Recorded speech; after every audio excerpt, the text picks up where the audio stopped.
وصايا مهمة للفتيات.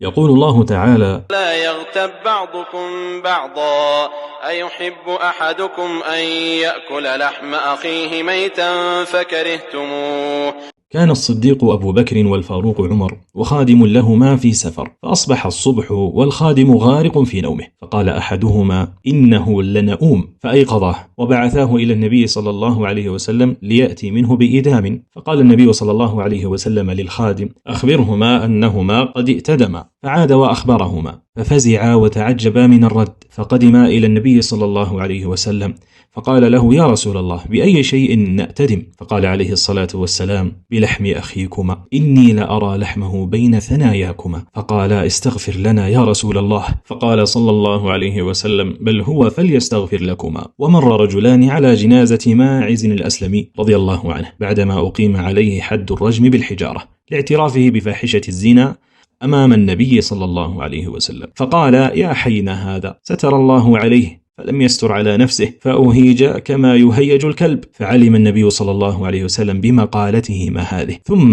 مروا بجيفة حمار قد أنتن وانتفخ حتى شغر برجليه، فناداهما النبي صلى الله عليه وسلم، فلما حضرا قال لهما: انهشا من هذا. فقال: يغفر الله لك يا رسول الله، جيفة منتنة. فقال: ما أصبتما من أخيكما أنتن من هذه، والذي نفسي بيده لقد رأيته ينغمس في أنهار الجنة. وحكت عائشة رضي الله عنها امرأة وأشارت بيدها تعني أنها قصيرة، أرادت عيبها، فقال صلى الله عليه وسلم: اغتبتها؟ ما أحب أني حكيت أحدا وأن لي كذا وكذا، لقد مزجت بكلمة لو مزجت بها ماء البحر لمزج.